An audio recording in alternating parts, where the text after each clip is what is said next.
tenho pensado bastante sobre o medo que a gente sente de constranger as pessoas que são inconvenientes com a gente. E eu não tô falando sobre o medo de enfrentar alguém que é violento, nem sobre o cuidado que é necessário quando existe ali uma relação de poder, né? Eu tô falando sobre, sei lá, o medo cotidiano, um medo que é mais ridículo, assim. Talvez por isso seja até mais difícil de admitir. O medo de deixar desconfortável uma pessoa que acabou de fazer todo mundo que tá ao redor ficar desconfortável. A pessoa fala alguma coisa cruel, preconceituosa, invasiva, ou então é só desnecessária, e no mesmo instante começa uma operação coletiva pra garantir, assim, que essa pessoa não sofra nenhuma consequência, né? Fica todo mundo meio que mudando de assunto, aí o outro ali fica rindo sem graça, aí alguém tenta minimizar, mas aí alguém lembra que ele sempre foi daquele jeito, né? No final, ninguém precisa ficar ofendido, né? A gente precisa que o ambiente volte rapidamente ao normal. É quase que um serviço de limpeza emocional ali, né? A pessoa, ela produz a sujeira, mas aí a manutenção do espaço fica por conta de quem foi atingido. É engraçado, né? Não é interessante essa relação? Existe uma inversão muito estranha nisso, né? A gente tem um enorme receio de responder quem não demonstrou receio nenhum antes de atacar a gente. E aí a pessoa não teve medo de comentar do nosso peso, da nossa aparência, da nossa origem, talvez da nossa vida amorosa, da nossa renda, enfim, de qualquer um que sejam os aspectos da nossa vida. Porém, nós temos, né, todos os dedos do mundo para contra-atacar, por assim dizer. Não houve hesitação, não houve análise de contexto, não teve preocupação com o clima, nada. A pessoa simplesmente abriu a boca e depositou a opinião dela no ambiente, como quem coloca um saco de lixo na calçada e imagina que alguém, alguma hora, vai passar e vai buscar, né? Mas quando chega a nossa vez de responder, aí não. Aí aparecem todas as dúvidas morais do mundo, né? Será que eu vou ser grosseiro? Ai, será que eu tô exagerando? Será que eu vou criar um conflito? Será que as pessoas que estão ao redor vão pensar que eu sou uma pessoa difícil? De repente, toda a responsabilidade ética daquela interação, ela passa a ser nossa. Olha só que interessante. A pessoa podia agir como um animal desgovernado, mas a gente precisa reagir como um monge, né? Como, sei lá, doutorando em comunicação não violenta. E, sinceramente, eu odeio isso, velho. Eu tenho zero tato pra comunicação não violenta. E é por isso que eu acho tão curiosa a frase de não vamos criar um clima, não vamos aqui criar uma situação. Ela normalmente aparece quando o clima já foi criado. Quando ele já tá lá, já existe, bem decoradinho, bem mobiliadinho e foi entregue a chave assim na nossa mão. O sujeito chama alguém de gordo na ceia de Natal, mas o problema tá em responder. Não é engraçado, não é interessante? Até aquele momento, aparentemente, a reunião familiar, ela seguia numa perfeita harmonia, né? Seguia todos os protocolos. A comparação pública do corpo de um parente, por exemplo, com uma ave de abate, era só mais um elemento ali da decoração natalina. A verdadeira agressão, na verdade, foi a pessoa ficar ofendida, não sorrir, não aceitar a brincadeira e não ajudar, talvez até, o agressor a se sentir engraçado. E é nesse momento que surge alguém pedindo calma, maturidade, bom senso, como se esses três conceitos eles tivessem acabado de chegar meio que atrasados ali na festa de Natal, né? Que coisa bizarra. A maturidade social, ela parece funcionar simplesmente num momento muito específico, né? Antes da ofensa, ninguém precisa ser maduro. Depois da reação, todo mundo precisa. Porque quem ataca pode estar nervoso, pode ter bebido, pode ser de outra geração, pode não saber se expressar, mas quem tá aqui respondendo não tem direito a isso. Quem responde precisa escolher cada palavra com precisão cirúrgica. A gente precisa controlar nosso tom para preservar a dignidade de quem não preservou a nossa. E aí, se possível, a gente precisa transformar aquele momento numa experiência educativa para todos à mesa, né? Sinceramente, eu tô um pouco cansado de ensinar. Então, ultimamente a minha comunicação tem sido bem violenta, inclusive um beijo para a página Comunicação Muito Violenta, sou grande fã. A pessoa agredida, ela não pode simplesmente ficar com raiva, ela precisa estar com raiva de maneira pedagógica, ela precisa transformar a própria humilhação numa oficina de desenvolvimento humânico. Humânico é ótimo, né? Numa oficina de desenvolvimento humano para aquele agressor.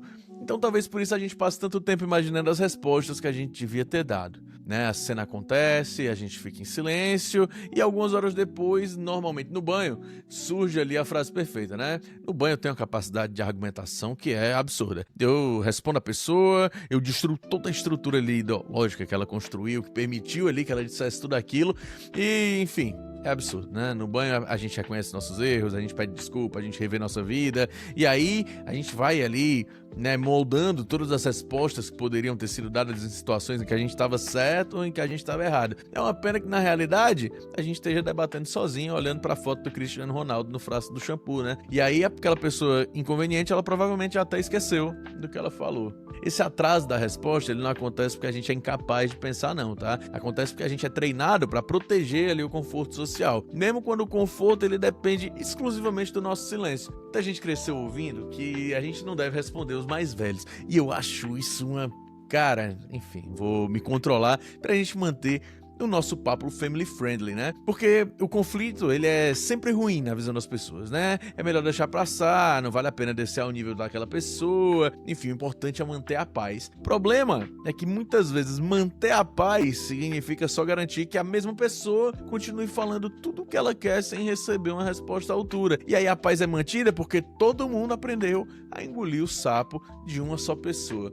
É uma paz muito eficiente para quem agride e bastante cansativa, confesso, para quem passa a vida administrando o comportamento dos outros, né? A expressão "ele é assim mesmo", essa frase ela me dá um arrepio, porque talvez seja uma das mais sofisticadas ferramentas de proteção ao inconveniente. Ela transforma um comportamento que é repetido em característica natural, quase que biológica, né? Como se a grosseria ela fosse uma condição climática. Não, é porque ele é assim, não tem muito o que fazer, ele fala assim mesmo, ele não tem filtro, ele tem a personalidade forte, né? Quantos de vocês conhecem aí pessoas de personalidade forte? Quantos de vocês têm essa tal personalidade forte, né? E a partir daí a família inteira precisa se adaptar, os amigos precisam entender, os colegas do trabalho precisam desenvolver uma resistência emocional, fibra moral, e qualquer pessoa nova que se aproxime recebe ali um manual meio que informal de como lidar com aquela pessoa, né?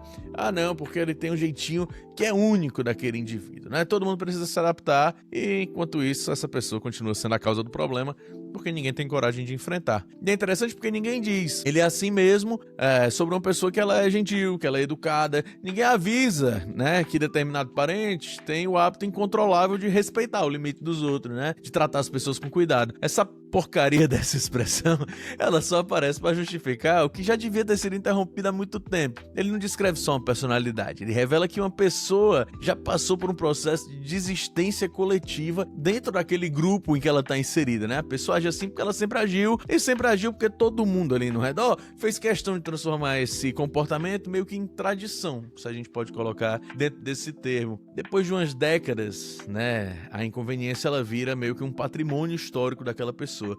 Ninguém pode reformar, ninguém pode modernizar, ninguém pode questionar a arquitetura original daquela falta de educação, né? E o mais curioso é que as pessoas que dizem não ter filtro quase sempre encontram um filtro quando existe um risco real. O sujeito que fala qualquer coisa para a esposa, para o sobrinho, para o funcionário, para o garçom ou para uma pessoa mais tímida do grupo desenvolve uma elegância diplomática impressionante diante do chefe, diante de um clima importante ou de alguém que pode trazer alguma consequência. Essa pessoa ela entende muito bem de hierarquia, ela entende muito bem o contexto em que ela está inserida, ela entende muito bem o tom de voz, escolhe muito bem as palavras que vai usar. O filtro, então é importante a gente colocar aqui as cartas na mesa, o filtro ele não está ausente, tá certo? Ele não é que ele não exista, ele só é colocado de maneira estratégica. A pessoa não fala tudo que ela pensa, ela fala tudo que ela acredita que ela pode falar sem receber uma reação à altura. Então, vamos mudar essa ideia de que essa pessoa é sincera demais, é porque ela é assim mesmo. Não é.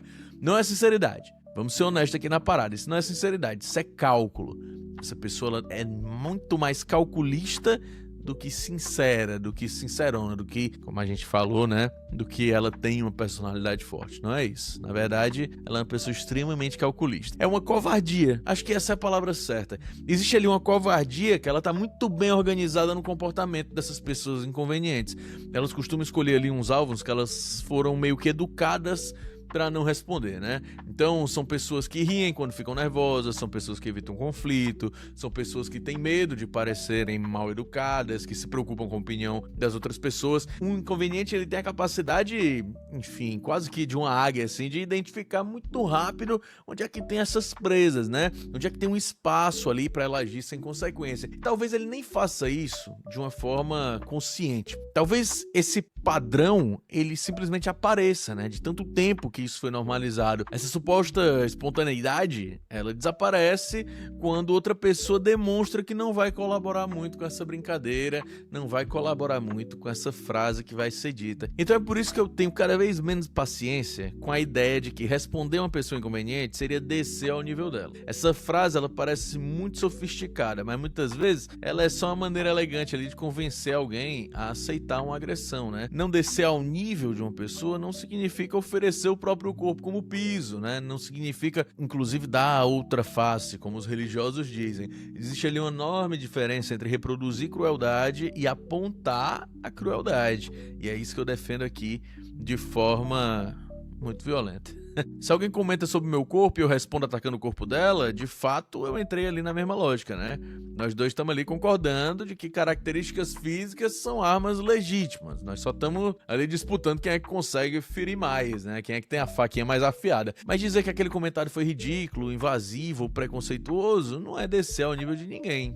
Muito pelo contrário, acho que é até acender uma luz. E talvez seja exatamente essa luz que incomode tanto. São muitas falas cruéis que sobrevivem porque todo mundo concorda em deixar elas numa espécie de penumbra ali, né? A pessoa diz, alguém ri, outra pessoa muda de assunto, o alvo finge que não ouviu, e aí a situação desaparece sem que ninguém precise nomear exatamente o que aconteceu. E aí quando alguém fala claramente que aquele comentário foi ofensivo, que ele foi preconceituoso, que ele foi humilhante, a estrutura inteira meio que se altera, né? Não porque a resposta em si criou um problema, mas porque a gente meio que tirou as máscaras, a gente tirou os disfarces daquela situação. Inclusive, recentemente eu vivi uma situação que me fez pensar bastante sobre isso. Eu tava aqui, né, no prédio onde eu moro, quando eu ouvi uma vizinha reclamando de novos moradores, né? Inclusive eu sou um dos novos moradores. Imediatamente eu me senti incluído naquela pesquisa meio que informal sobre a decadência imobiliária do condomínio, né? Ela falava sobre como o prédio tinha mudado, como a chegada de pessoas diferentes, sobre o que na visão dela parecia ser uma deterioração da convivência, né? Como se a gente estivesse vivendo, em palavras dela, e bota aqui as aspas, em uma favela. E aí ela vira, porque ela coloca essa palavra favela numa situação, num contexto em que torna essa palavra muito reveladora, na verdade. A gente não está aqui falando de uma análise sobre urbanização, a gente não está falando sobre desigualdade social, a gente não está falando sobre ausência de política pública ou qualquer discussão minimamente séria. A palavra, ela aparece como um sinônimo de tudo aquilo que aquela pessoa considera inferior, desorganizado, indigno, né? Indigno da grandeza dela. Favela, nesse imaginário, não é um território onde vivem milhões de pessoas. Ela é uma ameaça à fantasia de distinção de alguém que precisa acreditar que ocupa uma posição social muito mais elevada do que realmente ocupa.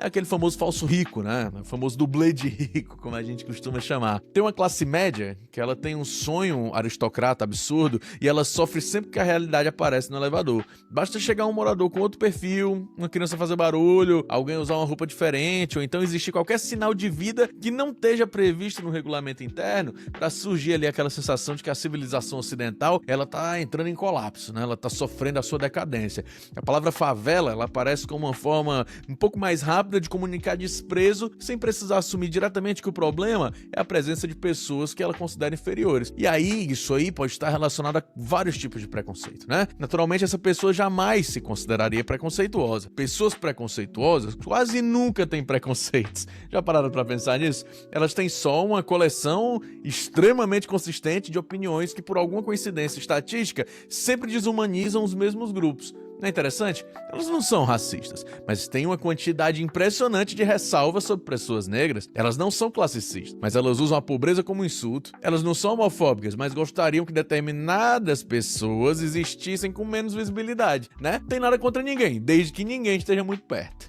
Naquele momento, eu podia ter feito o que a gente faz tantas vezes, né? Eu podia ter fingido que eu não ouvi, eu podia ter seguido o meu caminho, eu podia ter transformado a indignação numa história contada horas depois, ou então eu podia ter usado a idade dela como justificativa, né? Podia ter olhado e ter dito, pô, não vale a pena discutir com a senhora, não vou colocar essa senhora numa situação constrangedora. Podia ter protegido a tranquilidade do ambiente, mesmo sabendo que a tranquilidade estava sendo construída sob o desprezo por outras pessoas. Mas eu olhei pra ela e falei assim, meu irmão, coisa feia, dessa idade falando besteira na rua. Eu concordo, não foi uma grande resposta, né? Mas eu não fiz questão ali de fazer uma elaboração muito teórica, de fazer uma referência acadêmica, ou então uma tentativa de oferecer para ela uma formação política completa ali no meio da calçada do condomínio, né? Foi só uma bronquinha simples, né? Tava de passagem, não quis elaborar muito e talvez tenha funcionado justamente por isso.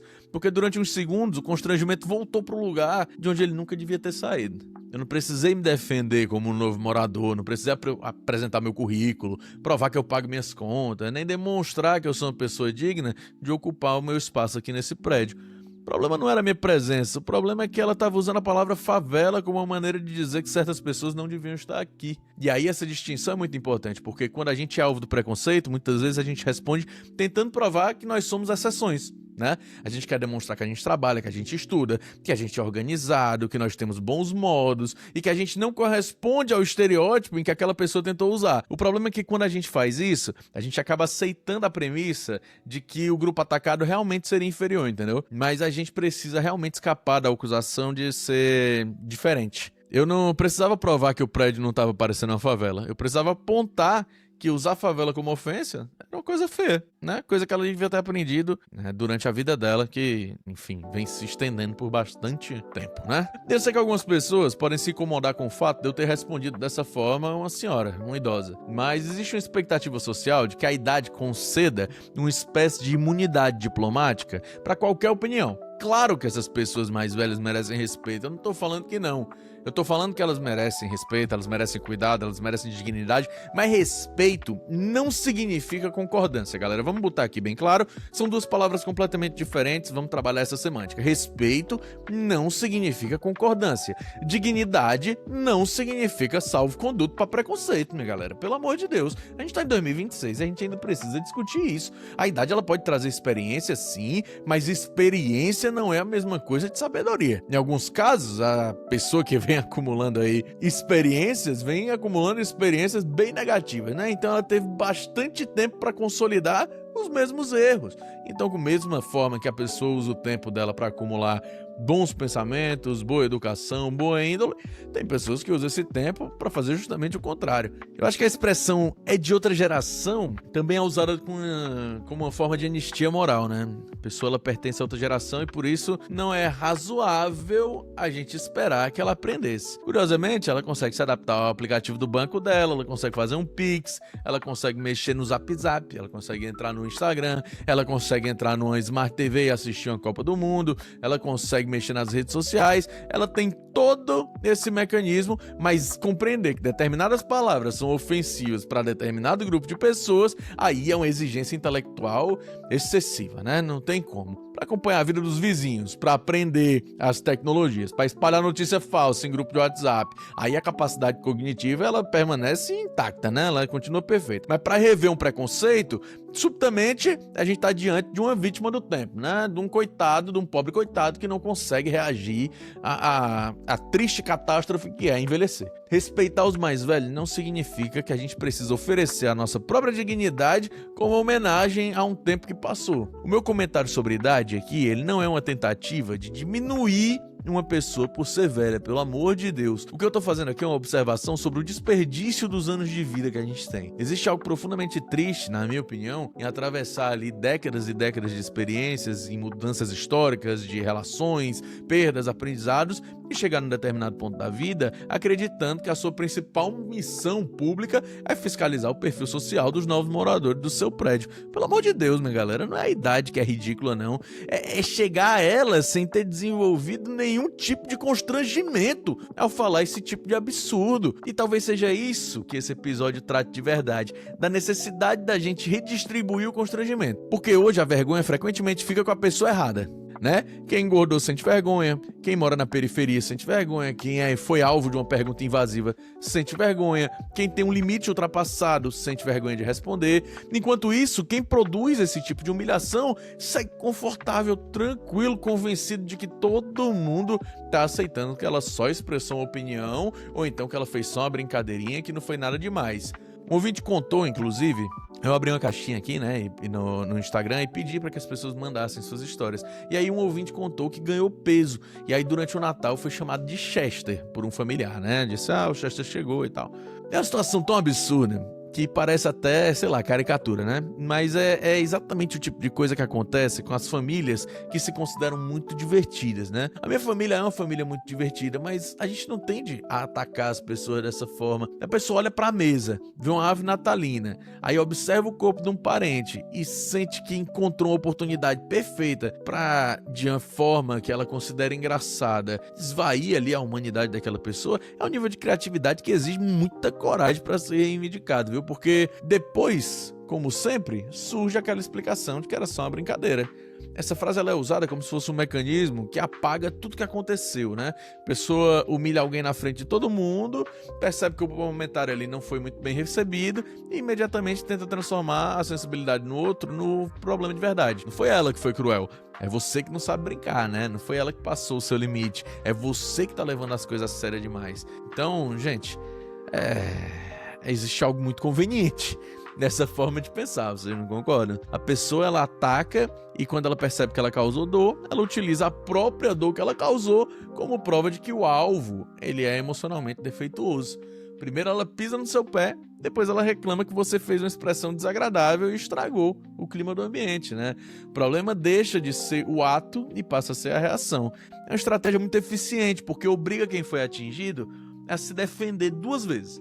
Primeiro da ofensa, né? E depois da acusação de não ter lidado muito bem com a ofensa de maneira adequada. E aí talvez esse ouvinte já tivesse desconfortável com o próprio corpo. Talvez ele já estivesse enfrentando uma ansiedade, uma questão médica, algum efeito de algum medicamento, né? Talvez ele tivesse absolutamente satisfeito com o peso que ele ganhou. Nada disso devia importar. Podia ser um momento tranquilo. O corpo dele não era de jeito nenhum um objeto público de avaliação, porque ele entrou ali no ambiente familiar, né? O vínculo ali do parentesco não transforma essa intimidade em autorização irrestrita. E aí tem uma ideia muito difundida de que a família pode falar qualquer coisa porque fala pro nosso bem, né?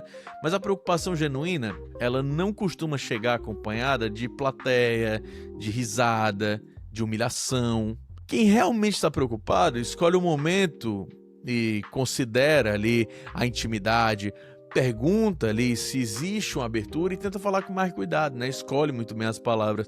A pessoa que chama um parente de Chester durante o Natal, ela não está fazendo intervenção de saúde, ela está buscando atenção. A medicina, ela aparece depois como argumento de defesa, né? Quando a piada ela dá errado. Mas há alguns segundos ela estava rindo. De repente veste um jaleco imaginário ali, veste ali sua roupinha de médico e começa a falar sobre os riscos cardiovasculares como se entendesse alguma coisa, né? Como se tivesse estudado para isso. A família ela é um espaço que ela é especialmente fértil para esse tipo de comportamento, porque muita gente acredita que o afeto ele oferece uma licença para crueldade. A frase, vamos botar, aqui todo mundo brinca com todo mundo, ela costuma esconder umas relações que elas são meio desiguais, porque em vários grupos não existe uma troca equilibrada nessas brincadeiras, né? Existem uma ou duas pessoas que atacam, né? E outras que aprenderam a suportar. Existe um alvo que ele é recorrente, ele é escolhido por ser mais tímido, mais novo, mais vulnerável, ou então simplesmente porque ele é menos disposto a transformar ali os encontros em guerras familiares. E aí quando o alvo ele finalmente reage, a família diz que ele tá mudado, né? Ficou chato, não sabe mais levar as coisas na brincadeira. E o que mudou não foi necessariamente a personalidade. O que mudou de verdade foi a disponibilidade para ele continuar servindo de entretenimento para esse bando de palhaços que ele considera da família dele, né? Para quem estava acostumado a ter acesso gratuito à paciência dessa pessoa, qualquer limite que seja imposto, começa a aparecer arrogância. Ninguém que utilizava o seu silêncio como terreno baldio fica feliz quando você decide instalar ali uma cerca elétrica em volta, né? A frase, mas a nossa família sempre foi assim, não é uma defesa particularmente boa, tá? Na verdade, é quase que uma confissão de reincidência. Não demonstra muito bem que o comportamento é aceitável. Demonstra, na verdade, que ele conseguiu sobreviver por muito mais tempo sem ser enfrentado. E aí algumas tradições são bonitas e outras são só abusos antigos, né, com a decoraçãozinha temática. Repetição não transforma crueldade em afeto. Ele só transforma crueldade em um hábito frequente aí da sua família. E esse hábito, ele depende da colaboração de todo mundo. Alguém faz a piada, o grupo ri, a pessoa atingida disfarça e a noite continua. O riso ele nem sempre significa que todo mundo ali achou graça. Muitas vezes significa, na verdade, que ninguém quer ser a próxima pessoa a ficar no centro do desconforto. Então as pessoas elas riem quando elas estão nervosas, porque elas não sabem muito bem o que fazer quando elas percebem que o silêncio talvez chamasse mais atenção do que a risada. E aí o inconveniente interpreta essa reação como aprovação e aí passa a acreditar que é uma pessoa engraçada. E aí a plateia, sem querer, acaba financiando ali a continuidade desse comportamento. E é por isso que existe tanto valor em não colaborar. Aí é o ponto. Não é necessário produzir uma resposta brilhante, não é preciso humilhar o agressor de volta, ou então iniciar uma discussão meio que interminável. Muitas vezes basta a gente não rir. Não mudar de assunto, sabe? Não é mudar de assunto. É não ajudar a pessoa a esconder o que ela fez. O silêncio, nesse caso, ele pode funcionar de uma maneira diferente. E não como uma submissão, mas como uma recusa. A pessoa diz algo esperando cumplicidade do grupo, né? E aí quando ela não encontra ali, o grupo não oferece a reação que ela deseja, de repente o comentário fica exposto. Eu gosto de perguntar o porquê determinada coisa é engraçada. Mas não porque eu acredito que a gente deve transformar tudo numa conversa, num interrogatório. Mas porque o humor preconceituoso, geralmente o humor cruel, ele costuma depender de uma velocidade de fala, né? A pessoa fala, todo mundo reage, e antes que alguém examine muito bem a estrutura ali da piada, o assunto já mudou. E aí quando a gente fala que precisa entender um pouco melhor, quando essa fala precisa ser sustentada por alguns segundos, aí a pobreza do raciocínio ela aparece. Porque qual é exatamente a graça em comparar uma pessoa acima do peso a um Chester? A resposta, quando ela é retirada da camada da espontaneidade, ela é muito simples. A graça ela tá no fato de alguém ter um corpo que o grupo considera inadequado. Então assim, não tem uma grande construção, né? Existe apenas ali uma humilhação como tentativa de fazer graça, né? Como tração para esse ritmo. E eu não tô dizendo aqui que toda piada ofensiva representa uma falha moral irreparável. Não tô falando isso. Eu tô falando que todos nós falamos coisas inadequadas. Beleza, todos nós erramos o tom às vezes, escolhemos mal palavras, e aí a gente percebe às vezes tarde demais que uma brincadeira tocou num ponto sensível. A diferença tá no que a gente faz depois de perceber isso. Uma pessoa que é minimamente madura, ela pode ouvir que ela errou, pedir desculpa e tentar não repetir. O problema tá quando toda a energia é usada para proteger a própria imagem. Eu não quis ofender, pode ser uma informação relevante, mas não deveria encerrar a conversa. Muitas pessoas ficam mais preocupadas em provar que elas não são cruéis do que realmente em lidar com o fato de que elas foram cruéis naquele momento. E aí a intenção ela se transforma numa espécie de tribunal interno, onde as pessoas são juízes e quase sempre se declaram inocentes, né? Porque como sabem que no fundo são ali boas pessoas, né? Elas concluem que qualquer atitude que elas tomam por elas mesmas também precisa ser interpretada como boa. Mas eu tenho uma notícia triste aqui pra vocês. Pessoas boas também falam besteira, galera. Pessoas bem intencionadas também podem ser preconceituosas. E o fato de alguém gostar de você não torna automaticamente você uma pessoa respeitosa. Entende? Se esse é o jeito de demonstrar carinho, talvez seja necessário procurar outro, porque o atual, me desculpa, tá uma bosta. A intenção, ela muda o modo como a gente avalia uma atitude, mas ela não elimina o impacto dessa ação. Se eu piso no pé de alguém sem querer, o acidente importa. Eu não sou necessariamente uma pessoa violenta por causa disso, mas o fato de eu ter sido involuntário não faz a dor desaparecer. Então a resposta razoável é pedir desculpa e tirar o pé de cima, né? A gente não permanece com o pé em cima da pessoa durante 20 minutos explicando que eu sou uma pessoa cuidadosa e que eu não fiz por querer e que ela não devia estar sentindo dor e que na verdade eu sou uma pessoa muito caridosa, muito cuidadosa e isso aqui foi um erro. Enquanto isso eu tô lá pisando, causando dor naquela pessoa em cima, né, do pé dela, enfim. Eu não sei se deu pra entender muito bem a analogia, o que eu quis dizer. Mas o grande problema é que algumas pessoas elas tratam qualquer correção como uma ameaça à própria identidade.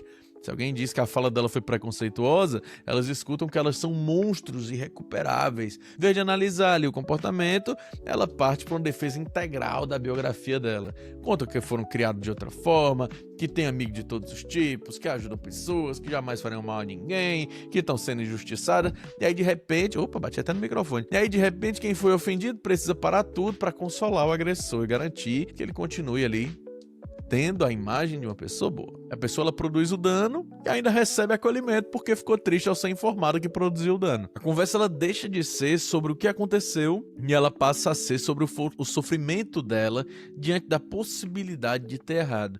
Então no final, todo mundo cuida do inconveniente e ninguém cuida do alvo. Quando alguém diz que você mudou depois que começou a colocar limites, talvez esteja só registrando ali a perda de um privilégio. Porque antes, ela podia falar sobre o seu corpo, invadir sua privacidade, fazer perguntas pessoais, ridicularizar suas escolhas, e agora ela encontra uma resistência. É claro que na narrativa dela, você ficou arrogante, você ficou sensível, você ficou difícil. Ninguém costuma dizer: essa pessoa desenvolveu limites mais saudáveis e isso reduziu bastante a minha capacidade de desrespeitá-la. As pessoas, elas preferem as descrições em que elas continuam ocupando o papel de vítima, né? A paz que dependia da sua submissão não era paz, era controle. A gente precisa entender, e quanto mais rápido a gente entender isso, melhor vai ser para nossa vida. Sempre existe alguém financiando um ambiente agradável.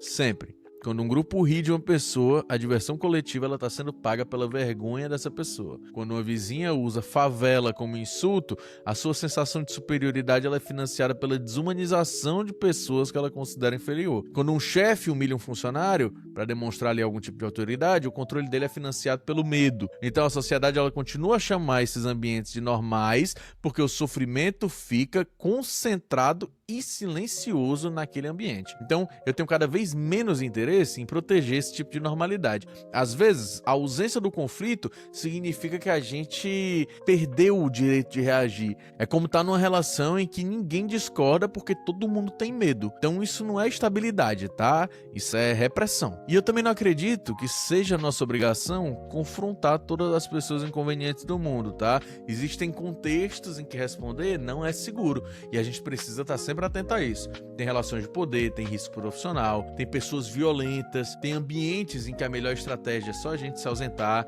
Nem todo silêncio vai representar covardia. Às vezes o silêncio ele é uma escolha inteligente, inclusive, tá? É uma forma da gente preservar a energia ou até mesmo preservar a nossa integridade física. A diferença tá em reconhecer que você escolheu não responder, em vez de acreditar que não tinha o direito de responder. São duas coisas completamente diferentes. Quando você decide que aquela pessoa não merece o seu tempo, aí você tá tendo autonomia quanto à sua vontade. Mas quando você fica em silêncio porque você se sente responsável pelo conforto do agressor, aí existe condicionamento. Por fora, as duas situações elas podem parecer muito parecidas, mas por dentro elas são completamente diferentes e vão fazer muita diferença dentro da sua cabeça. Se a gente tentar educar cada otário que a gente encontra na rua, cada parente, cada colega, cada usuário da internet com a foto ali do Chaka de Virgem tirada, ou então com aquela foto de óculos escuros tirada dentro de um carro, a gente não ia ter mais tempo pra nada, minha galera. Vamos escolher aqui as nossas batalhas, né? Isso aí é uma questão de sanidade. Mas escolher a nossa batalha não é entregar para essas pessoas uma vitória. A gente gasta muita energia tentando compreender contextos, né? Enfim, intenções de gente que é inconveniente. Talvez essa pessoa tenha tido uma infância difícil, sabe? Talvez essa pessoa ela esteja insegura, sabe? Talvez essa pessoa ela não saiba demonstrar afeto, talvez ela tenha sido criada assim. Beleza, todas essas possibilidades elas podem ser verdadeiras e ainda assim o comportamento continua sendo inaceitável. Compreender a origem de uma crueldade não obriga ninguém a continuar recebendo seus efeitos. E aí, em algum momento, a resposta mais honesta pode ser bastante simples. Essa pessoa, ela age assim porque funciona. Ela fala, os outros toleram e a vida continua sem nenhum tipo de consequência. Não é a única causa, mas é um excelente incentivo. Limites não são debates públicos, né? As pessoas, a outra pessoa, ela não precisa concordar com os seus limites para ter que respeitar. Existe aí uma tendência que a gente justifica muito, né? Quando a gente diz que a gente não quer mais comentários sobre o nosso corpo, a gente sente que a gente precisa explicar por que que a gente tá com aquele problema de autoestima, os traumas da nossa vida, os problemas médicos, as circunstâncias emocionais daquele momento, e a gente faz isso porque a gente acredita que o limite, ele só vai ser legítimo se o sofrimento for grande o suficiente, né? É como se a gente vivesse numa eterna comparação, talvez numa eterna competição de quem tá pior, né? Quem tá numa situação mais deplorável, por assim dizer. Quanto mais a gente explica, mais algumas coisas, mais algumas pessoas entendem que existe um espaço ali para negociar. Elas vão analisar, né, os motivos que a gente está oferecendo. O limite ele deixa de ser uma comunicação e ele vira uma tese que ela precisa ser aprovada, né, pela banca, né, pelas pessoas que estão ali em volta. Só que essa pessoa, ela não convocou uma assembleia antes de ultrapassar, ela só foi lá e ultrapassou. Então a gente também tem esse direito de agir. E é evidente que Ao começar a se posicionar, a culpa vai aparecer. Quem passou anos evitando conflito tende a interpretar que a própria firmeza é uma forma de expressão de agressividade. A voz treme, o coração acelera, a perna fica meio mole, e aí depois a cena ela vai ficar sendo revisitada e revisitada e revisitada dezenas de vezes na sua cabeça. Surge a sensação de que talvez você tenha sido cruel, mesmo quando você só recusou receber a crueldade do outro. Mas culpa nem sempre é sinal de erro, né? Se uma pessoa foi ensinada desde cedo que segurança depende do silêncio, qualquer tentativa dela de se defender vai ser interpretada pelo corpo como um perigo, né? É um padrão. O fato de que você se sente mal depois de colocar um limite não significa que o limite estava errado. Ele pode só significar que é uma nova experiência para você, né? Quem responde precisa entregar um textinho revisado, equilibrado, empático, que dê ali o espaço para o contraditório. Na pessoa ferida, ela não pode levantar a voz, ela não pode se atrapalhar, ela não pode gaguejar, ela não pode demonstrar raiva, porque qualquer falha vai ser usada ali para ignorar o conteúdo. A discussão ela migra rapidamente ali do comportamento original para o tom da resposta. Isso aí é estratégia básica que usam nesses casos de discussão, né? Em alguns casos, inclusive, isso é intencional.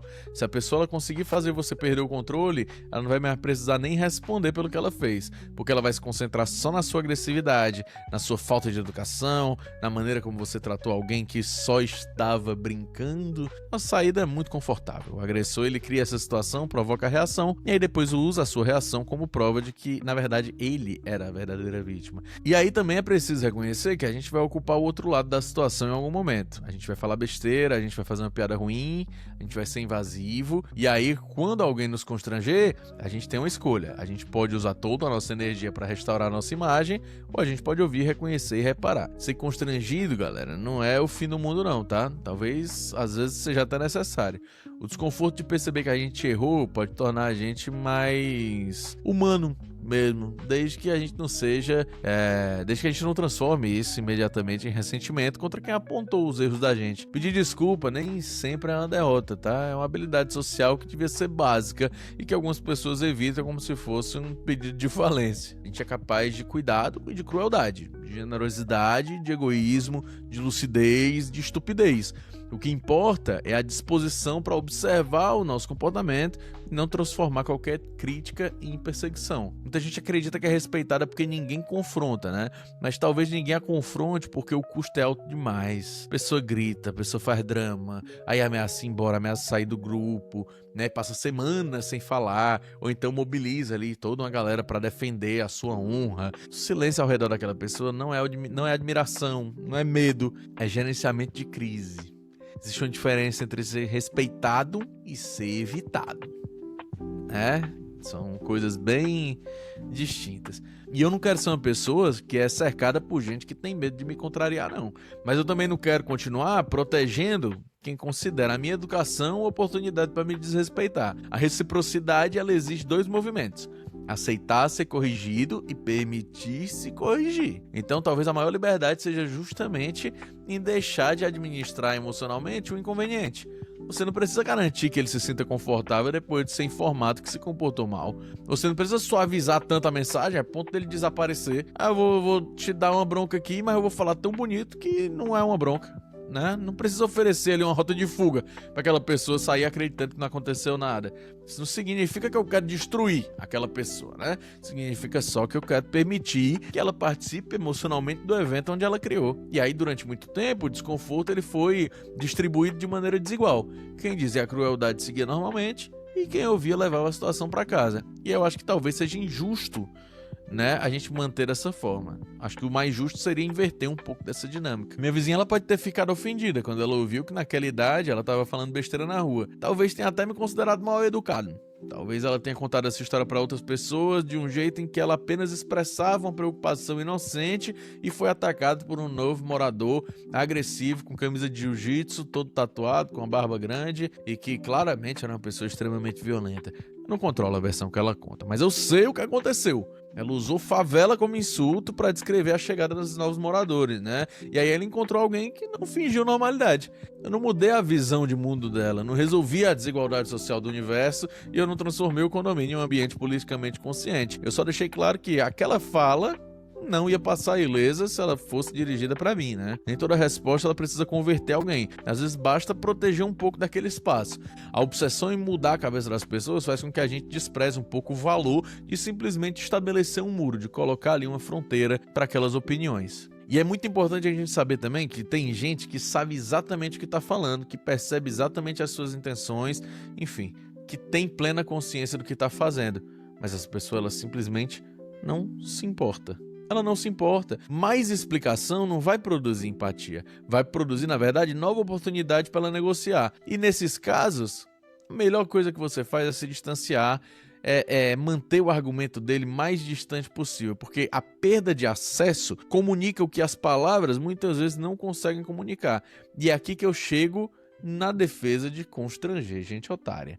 Não como esporte, tá? Não tô falando para ninguém sair de casa procurando um preconceituoso para repreender antes do almoço, porque o mundo ele já oferece oportunidade suficiente sem que você faça nenhum tipo de esforço adicional. Também não tô defendendo aqui humilhação pública, tá? Não tô defendendo violência, não tô defendendo crueldade. Eu tô defendendo aqui o direito de não ser cúmplice da própria humilhação por educação. Gente otária depende de uma plateia bem comportadinha. Ele depende das pessoas preocupadas em manter um clima bom, em respeitar a idade, em preservar a convivência. Ele depende do sorriso nervoso. Ele depende que o assunto mude ali rapidamente, que seja alterado pelo medo de transformar um comentário desagradável em conflito. Gente otária prospera quando sabe que os outros preferem passar mal em silêncio do que deixar elas com vergonha. Então talvez seja necessário quebrar essa certeza. Porque quando alguém usar pobreza como insulto, não ajude a transformar aquilo em uma escolha infeliz de palavra. Quando alguém fizer do seu corpo ou do corpo de outra pessoa uma piada,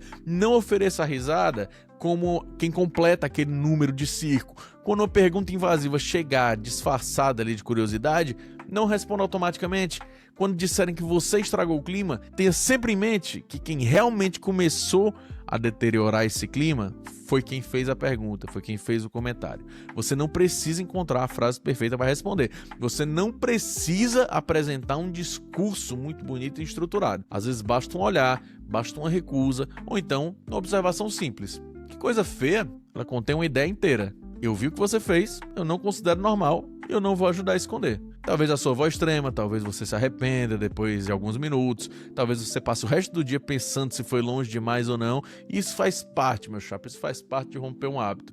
Responda tremendo, se você tiver com as pernas mole, responda sentado. A coragem, ela raramente chega antes da resposta, então muitas vezes ela só vai aparecer depois que a pessoa percebe que ela conseguiu sobreviver ao desconforto. Constranger gente otária não é se tornar pior do que ela, é se recusar a continuar carregando sozinho o peso das escolhas dela. É devolver o desconforto ao remetente, é permitir que a pessoa veja, ainda que por alguns segundinhos, a feiura do que acabou de fazer.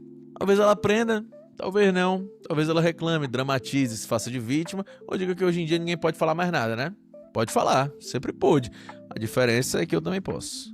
E se isso for desconfortável, talvez o desconforto seja útil. Durante muito tempo, as pessoas erradas ficaram confortáveis demais. Essa era a mensagem que eu tinha pro vídeo de hoje, espero que vocês tenham gostado. Deixem aí o seu like, deixem aí o seu comentário, fala pra mim se você costuma rebater gente otária, se você costuma aí entrar nas confusões ou se você é mais da galera do deixa disso, né? E ó, não esquece, se você gosta do podcast, considere apoiar a gente a partir de R$1 em apoia.se/devaneusmarsupiais. Lá você encontra planos de assinatura, né, de ajuda a partir de R$1, então vai lá, considera dar essa moral que você ajuda demais o Devaneus a continuar existindo, fechou?